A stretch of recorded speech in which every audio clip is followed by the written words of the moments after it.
Hello, Astro friends. Today is Tuesday, the 27th of June 2023, and these are the Astro news. This is the Astro weather for the coming week. Today, a little bit later than usually when I posted on Monday, but I've been quite busy with some home projects. Apropos Cancer season and Mercury freshly in Cancer since yesterday, so it would be a perfect time actually now these weeks, especially with Mercury and the Sun in Cancer. Mercury until July 10th and the Sun until the 23rd of July. So perfect timing for anything related to nesting, to family, to home, to making your private sphere more beautiful and more place where you really feel you belong and that you enjoy. So, yes, what's with the weather for this week? Today, thankfully, in terms of my timing, also nothing major in the astrosphere, and that was actually quite a relief because the moon in Libra today helps find balance, find harmony, find peace after maybe some stormy and wild and exciting, thrilling, or also upsetting, unsettling phases or days building up to yesterday's Mars-Uranus square. So I hope you could channel that energy into action that is actually liberating and exciting and could do some experiments with joy especially, which is the common denominator of Leo, where Mars is, and Taurus, where Uranus is. So reinventing your own joyrometer, basically, your own joy dynamics in your life. What brings you joy? So if it's literally color, nature, self-expression, creativity, all of that, very Leo and Taurus. And so, what's up for this week? The dominant factors are Neptune going retrograde on the 30th, which is in 3 days. It's yearly a retro phase, in this case until December 6th, typically June till December. And then the second part, the second big factor this week is the full moon on July 3rd, the first full moon in summer, the first of 4 supermoons appearing bigger than usual from Earth perspective. This is the first one, 3 more to come, and also mid Capricorn, mid Cancer. So also, of course, this full moon is right between Canada Day, Colonial Calendar Day on July 1st, and US Independence Day. So there's lots up for the two countries, the two sister countries of North America, and also known as Turtle Island in the indigenous culture. Turtles are Cancerian creatures. They are very self-protective and they have a strong back and also a soft front. So yeah, turtles are the mascot in a way of Cancer. Can you be really strong, not to be too hard, to be too guarded, but also be in your own pace. Sometimes you need to go sideways and not the direct confrontational way that Aries might do, but more psychological, more diplomatic perhaps, and more also tracing from the back and literally from history and from ancestors and from that place moving forward again, right? 2 steps back or 1 step back, 2 steps forward, sometimes 2 steps back, 1 step forward. So all this motion that happens with Cancer, which is a very inward, backward energy, very self-protective, is also mirrored not only through the Sun and Mercury in Cancer. No more planets going into Cancer this year, by the way. That's it. So this is the most Cancerian phase until July 10th, when both are in Cancer. And so the inward backward theme also comes up through now the start of retrogrades, right? So we had on May 1st Pluto going retro, and then we had at the same time from end of April till mid-May Mercury going retro, and then Saturn went retro on the 17th, right on the new moon day. And now Neptune, next one will be Chiron on the Venus on the 22nd of July and Chiron on the 23rd of July. So we are building up to this retro phase of summer, early fall, with a total retro record of 7 planets retro, and that will be in September, early September, and Mercury will be also retro. So end of August until early September, and until mid-September, sorry. And this is all an inward turning, and also looking at old patterns, looking at what we have lost and forgotten on the journey, and we could retrieve and come back to and work with, especially also with the full moon in Capricorn. Capricorn says, there are so many resources we haven't really used or not used in a long time. How about digging in a little bit and seeing what's available and what we can work with that would be of benefit for, whatever purpose, especially also for the greater good.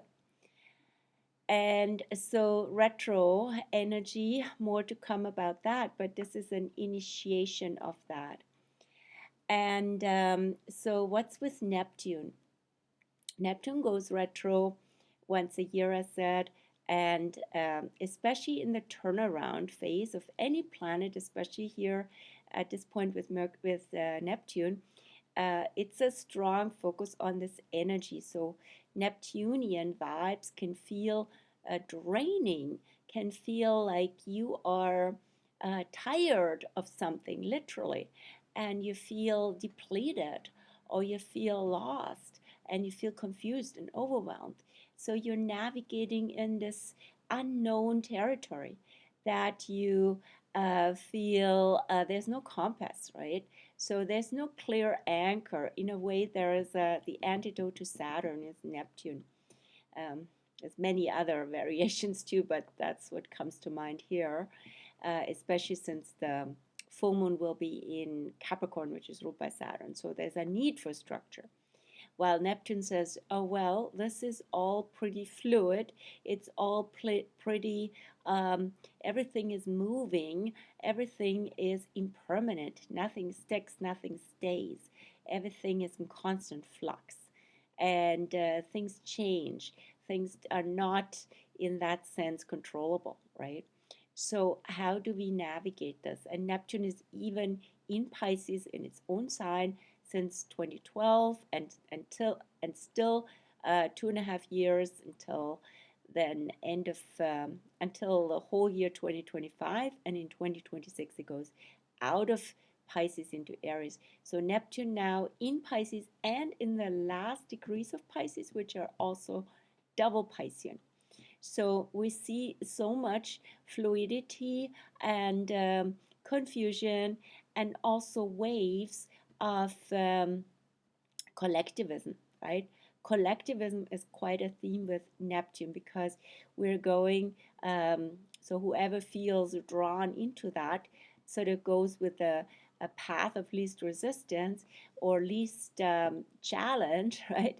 Going with the flow can mean like, oh, I better adapt to what's here. What can you do anyway? Which can be also basically a giving up and giving in, right? So that's can be wise, or can be also in a way not challenging yourself, right? So just going with what everybody else, what the trend is doing in whatever way that may be, and there's so many trends right now, right? Is that really truly you? So Neptune going retrograde also brings us back to ourselves and maybe to seeking. Neptune typically is also about a longing for some ideal state that is out of this world. It's really a longing to connect with the divine and to feel that and to be in that flow and that vibration of natural connectedness, right? Often it's compensated, and that can happen.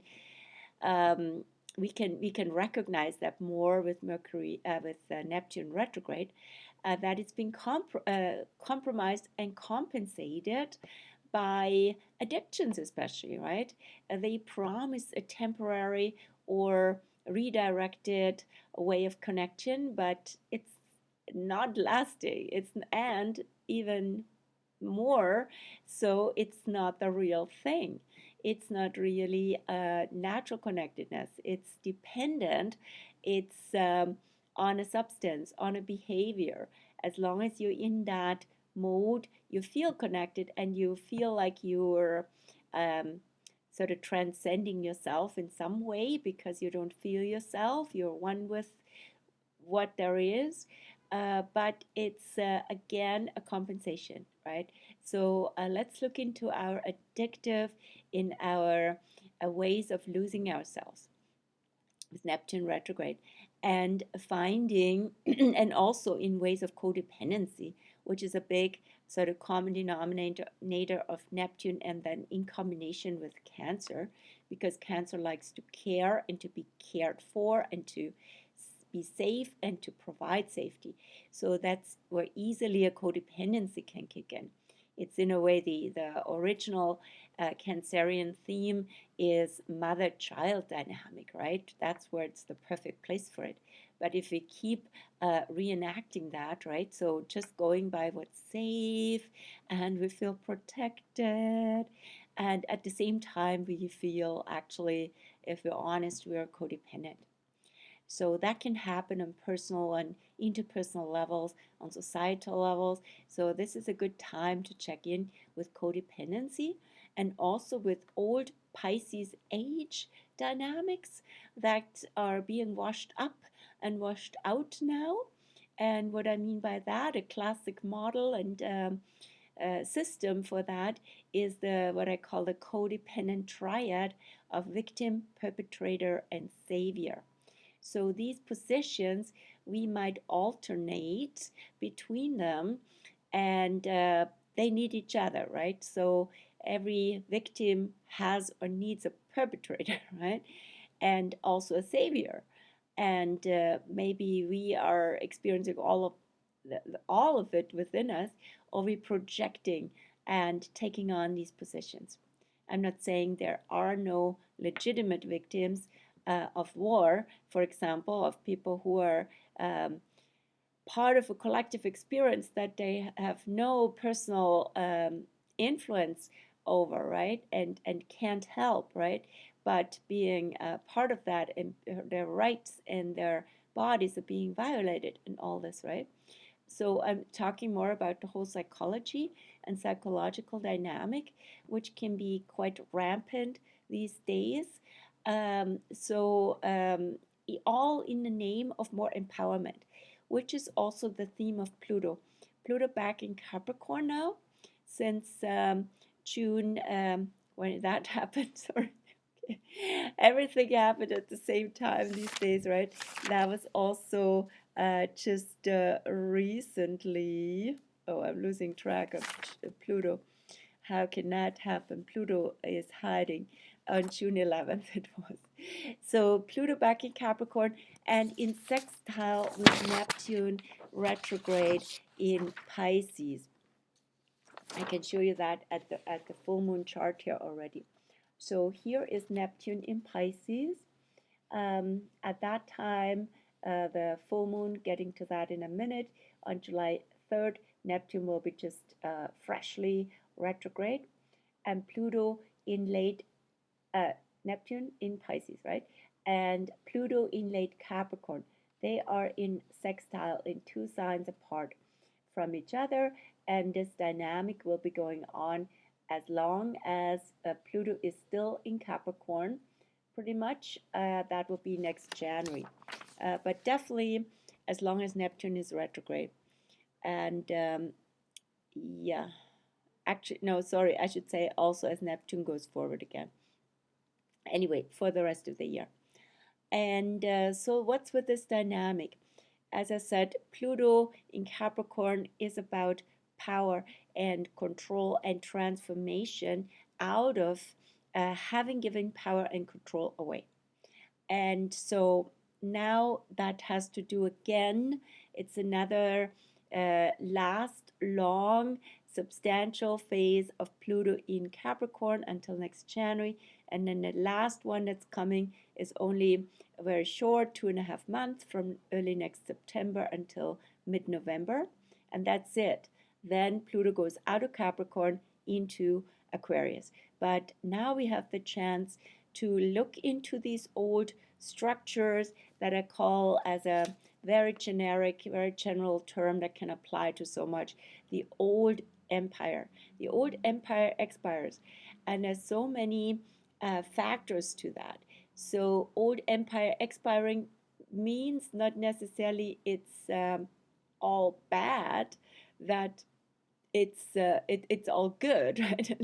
It's not all good that the old world is dying. It's also a real tragedy around certain things that are going extinct, and especially animals and plants, and the old structures are no more, right? What we can rely upon.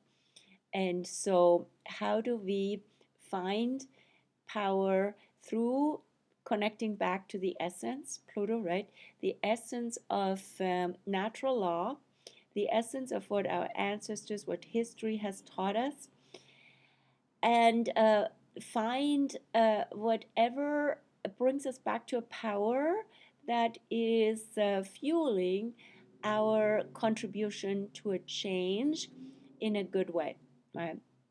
And we personally can't we can be the change we wish to see, but we also need to collaborate and be part of a bigger um, system, basically, that of people who are true to their humanity when Pluto comes into Aquarius, and can really threaten humanity as we know it in so many ways. AI and all this is just the takeover of technology is just one example. So now we need to come back to solid structure, solid inner soul values that can carry us through and can be our soul power. And the full moon, so the connection, first of all, the connection with Neptune is also to allow all these toxic energies that the old empire, so to say, have brought with them, and the codependent stuff, allow those to expire, allow those to release them, not getting sucked into them again, not getting pulled into their it's sort of allure with Pisces, like a siren energy, and stay strong with Pluto Capricorn, and allow old stuff to be washed up and washed out. Then let's come to the full moon. So the full moon on July 3rd. And that will be now in central Cancer and central Capricorn, or just towards, the transition from central to end of. But the central 10 degrees, here in this case Cancer, have a Scorpio undertone. So central 10 degrees of each sign have the undertone of the fixed sign in that element. The fixed water sign is Scorpio.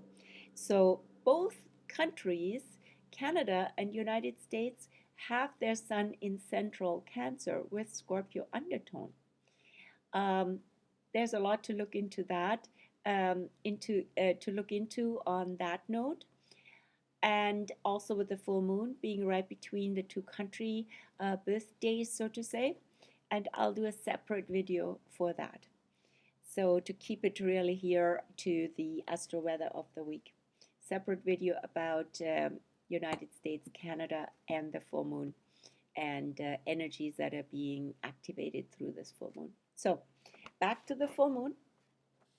And so as you see from the Cancer side, there is the Sun and Mercury close together. Mercury has just passed the Sun, which will be also on June 30th, the day when Neptune goes retro. Mercury will meet the Sun and pass the Sun. So then from that time on, Mercury will be ahead of the Sun again. And you see that also here, like Mercury is ahead of the Sun then on the full moon day. And we'll move further until it's in Virgo, and we have the early Virgo season, and Mercury goes retrograde again. And when Mercury is close to the Sun and not in retro, basically exactly between two retro phases, it's called a superior conjunction. This is the conjunction of Mercury when it passes the Sun in the zodiac, and is the fastest. When it's in inferior conjunction, that's the center of the Mercury retro phase, it's the slowest, right? No, actually, I shouldn't say it's the slowest. It's the slowest when Mercury goes retro and out of retro. But now is the phase when Mercury is the fastest, and Mercury is close to the Sun. So that can also activate a real astute, fast, and very intellectual, very strong mental disposition, and can bring out lots of topics of interest, and we can literally be a lot in the head, right? So, and the topics of interest are specifically related to Cancer. So again, the two countries, but also definitely also family. So talking with people whom you feel a familiarity with, literally with your family, and that brings back feelings of belonging, of home, of history, of the past, and that makes you feel good. That's the theme with Mercury in Cancer. And of course, it brings up memories, it brings up dreams, memories, dreams, reflections, a lot of sensitivity that can be also addressed with, for example, journaling. And fluctuating emotions are natural for the Cancer energy, and Mercury can help understand those, right? So it's also very psychological that way. So in other words, also, what do you need is a big question for Cancer, which is ruled by the moon. And it's interesting, as I'm doing this video now, I see the moon, I see the crescent moon on the other side in the southeast coming up. And on that note, it's also interesting, I had a conversation with a friend from South Africa, and in the southern hemisphere, she sent me a photo of the waxing moon. But of course, in the southern hemisphere, the waxing moon doesn't have the belly on the right, so to say, but the belly on the left, and it's the crescent is reversed because you're looking north and to the moon, and here we're looking towards south with the moon, right? So we're having a different vantage point of crescent moon to full moon, but both of the hemispheres will, of course, see the super moon on the same day and the same super full, but of course different size and different parts of the planet. And so the Cancer side and the Capricorn side. So the Capricorn, so no, I haven't talked about the Scorpio dynamic yet. So central Cancer has a Scorpio undertone, and Scorpio is deep and goes to layers that are usually hidden, covered for certain reasons. Either it's repressed, or it's too painful, or it's unprocessed, and all these things that are lurking in the dark emotionally, they can be found in the Scorpio world and also in central Cancer when it relates to family and the past and tribes and all this. So central Cancer, time-wise, date-wise, would be July 1st to 11th. July 1st to 11th, that's when the Sun is in central Cancer with a Scorpio undertone. And of course, planets can be also in central Cancer, in this case, Mercury as well. And so we see that, I'm sorry, I said something incorrect before, just because I looked at the chart from behind and there it looks like the Sun is at the end of the central Cancer. No, it's at the beginning, of course, because it goes this way, and the Sun is just at 11 degrees of Cancer, and so 10 to 20 degrees is the center here, right? And so what's with the Scorpio undertone, and what's going on with that side of the full moon, the Sun and Mercury? So this is an excellent time to inquire into deeper layers of home, of belonging, of sense of safety, sense of care, sense of family, and maybe there's been some shadow stuff that you haven't processed.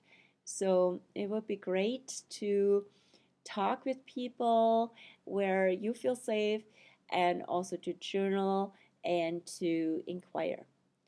Then what's with the Capricorn side? And there's more to it with the full moon. It also has a T-square. So the Capricorn side is where the moon is, and also Pluto is not far. Well, the moon will meet Pluto actually, I believe, literally on July 4th. Isn't that something? Yeah, that's true. Uh, Interesting for the US. So definitely I gotta talk about all that in a special video. And so the moon will be in mid Capricorn, and I just with Capricorn, the energy is cooler and it's more mature and more adult, and maybe also elders, right? So it's also the axis of elders and children with Capricorn Cancer, and it's more established. With Cancer, everything is more, in a way, the earlier stages in life, and also a safety uh, factor, while Capricorn has rather the security dynamic, or the need for security and the need for structure and the need for guidance, the need for purpose. All of that is Capricorn. So usually use for the full moon and new moon writings the Sabian symbols also as oracles. What's the Sabian symbol for the full moon? And I would take 11 degrees because it's closer to 11 degrees in this case. So 11 degrees Capricorn. Let's see what it says. Here it says, got this old book, and you can also find them online right now, right? So 11 degrees Capricorn, a large group of pheasant on a private estate. Yeah, that's very Capricorn, right? So, and the keynote is the refinement and propagation of aristocratic values by means of which man or humans participate in the evolution of life towards an ever more perfect forms of existence. Okay, so social, okay, so highest aspect, all life. So I read the whole thing right now. All life implies a hierarchy, which is also Capricorn, right? A hierarchy of values, from the crude to the subtle, from the rough to the ugly, from the rough and the ugly to the beautiful. By use of biological techniques, humans are able to develop new species. Oh, isn't that interesting when it comes to all sorts of biotech these days, right? So biological techniques, humans develop new species, or at least to greatly improve those around in the wild. Okay. This ability is at the root of all cultural processes. But we see lots of shadow in that regard nowadays too, right? As we know. Pluto knows about that too, right? Wilderness is turned into the garden of an aristocracy, having the leisure, the taste, and the money to produce or encourage the creation of beautiful forms. This is what the social process produces in its highest aspect. So yes, it can be the highest aspect, but it can also go totally corrupt and what's the word I'm looking for? Something similar, right? Decadent, right? So decadent and abusive, actually, of nature. So this is what we're seeing a lot with Pluto nowadays. And it says, this symbol shows us how humans can cooperate with nature in creating beauty and elegance by capitalizing, very Capricorn word, on skill and opportunity. The key word is aristocracy, right? So this is all very provocative, really, nowadays. I'm super aware of that. And it's interesting, though, to go back to the root, to the original motive of where it all and how and why it all started, where we got to nowadays, right? So aristocracy, the cracy or ocracy or something, that is the suffix, the Greek term and part of a word that relates to power, right? So in this case, the power of the noble, or the best, literally. I looked up the etymology also. Aristo literally means best. What is best? How is best being defined, right? And so, and Capricorn is very ambitious and likes to be on the top of the mountain and top of the hierarchy. And this is the need for the moon in Capricorn also. And then also in connection with Pluto, on the top is where power is. So this is also aristocracy in terms of elite, right? And what does the elite do? How does the elite use its power, its resources? Does it really use this for the highest good, right? That's really the question here. And how do also a rulership, this is Capricorn again, so the elders traditionally, but also government, and the people with Cancer, right? The tribe, the family, and the people, the children, all that. How is a balance here and a rightful balance and fairness, justice? How is all of that being established or not in the meantime? What does the government impose on the people, right? So there's tons of questions in all of this, right?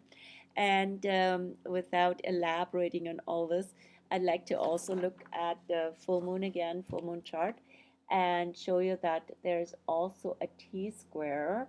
So pretty much between Sun and Mercury and the moon is Chiron in Aries. And that's building up. It's not quite there on the full moon.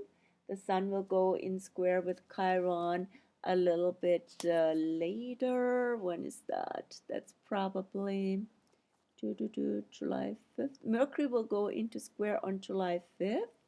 The sun will go into square with Chiron on July 12th. And the moon will go into square with Chiron already on July 3rd, right on the day. Yeah, it's close enough, right? So it's building up. So when something's building up, so the applying phase, so to say, it's called technically, is also stronger. It's like the full moon is building, right?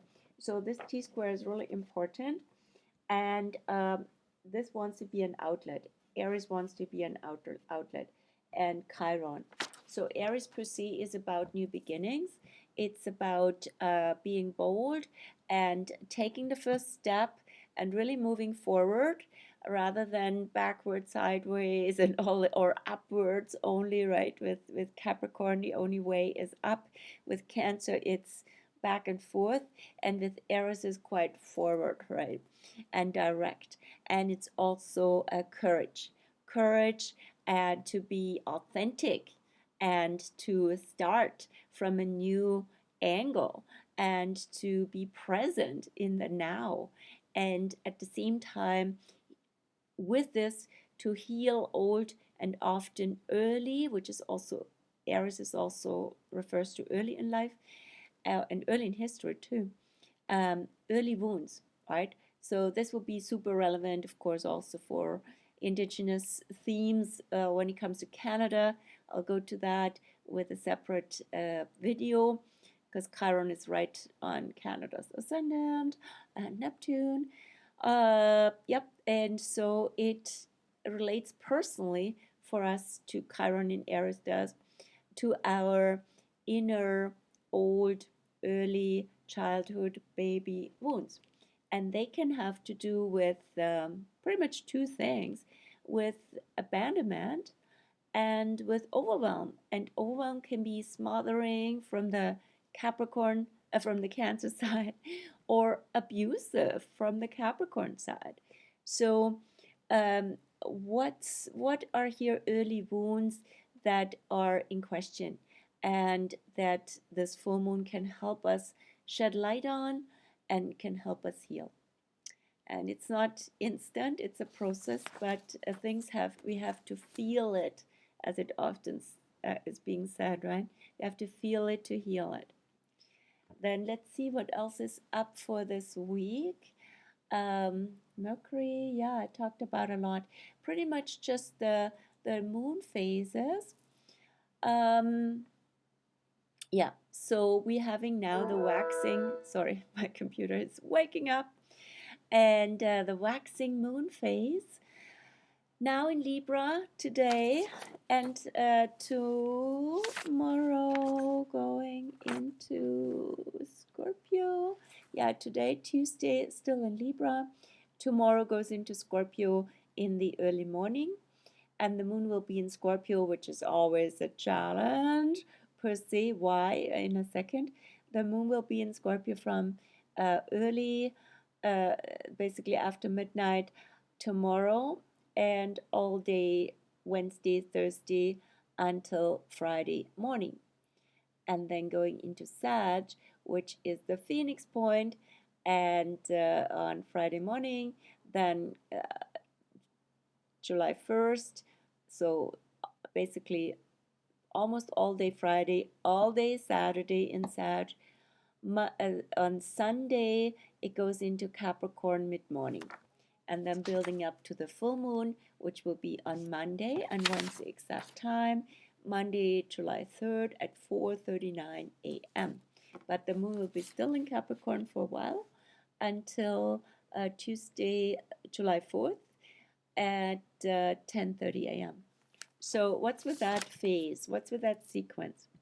Now the moon in Libra, all is a really important phase to come to harmony, to balance, to right relationship, also interest in justice and fairness, and choices, making choices that really are good for our needs, right? And what are the choices you need to make at this point? And that's specifically important for the mini generation born with Pluto in Libra, which is people born in the 70s and early 80s. And that's where Pluto was in Libra. So the moon will activate your Pluto once a month.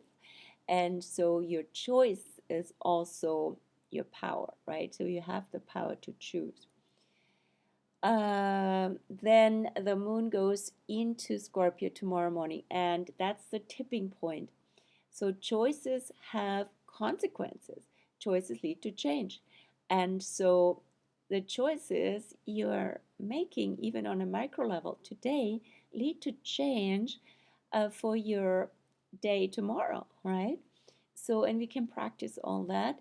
And then also Libra weighs different options and different ingredients as well, right? So, which ingredients do you put into your life to have a magical, scorpionic, deep, powerful outcome?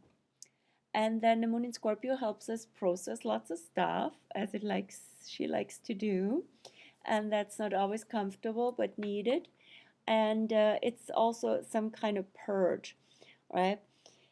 And as the moon goes into Sagittarius on Friday morning, just before Neptune, on the same day in the afternoon, Neptune goes retro, the moon will be in Sag. So that cusp from Scorpio to Sag, I call that the phoenix point, phoenix out of the ashes, which can be really a feeling of like, whoa, I came through so much, here I am, I feel freer, I have a story to tell, and I see what's going on, right? So it's a rising energy. There's a different vantage point with Sagittarius than in the deep, dark Scorpionic realm. Then this moon, this Sagittarius energy wants us also to cultivate a growth, truth, freedom, happiness. And then the moon goes into and have a vision, right? And then the moon goes into Capricorn on Sunday and Sunday morning. So that the 2nd of July.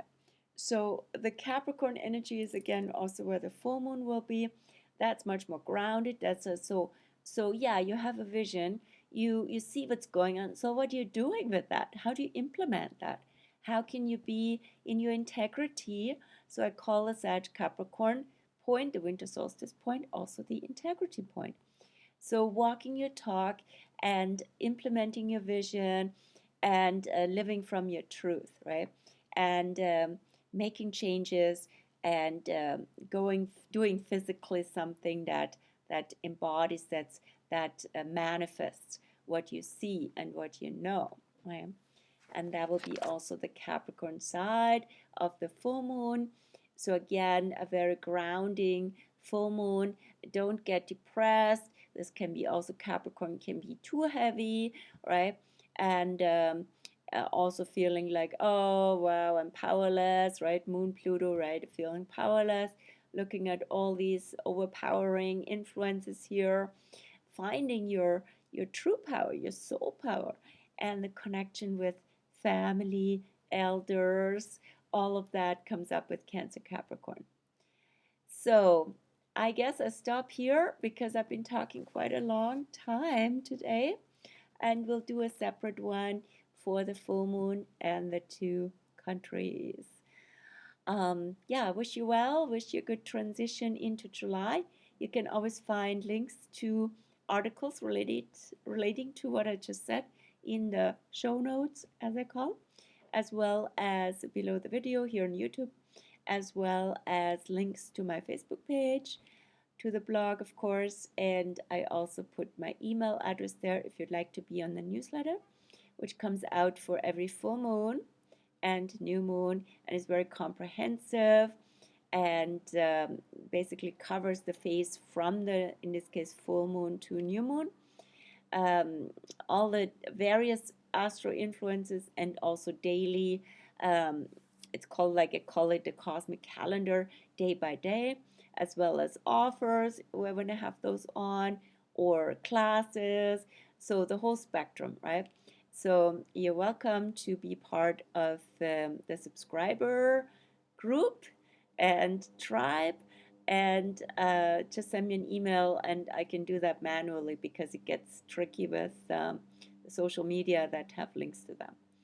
Anyway, a happy transition into July and into this full moon that wants to bring out our soul power.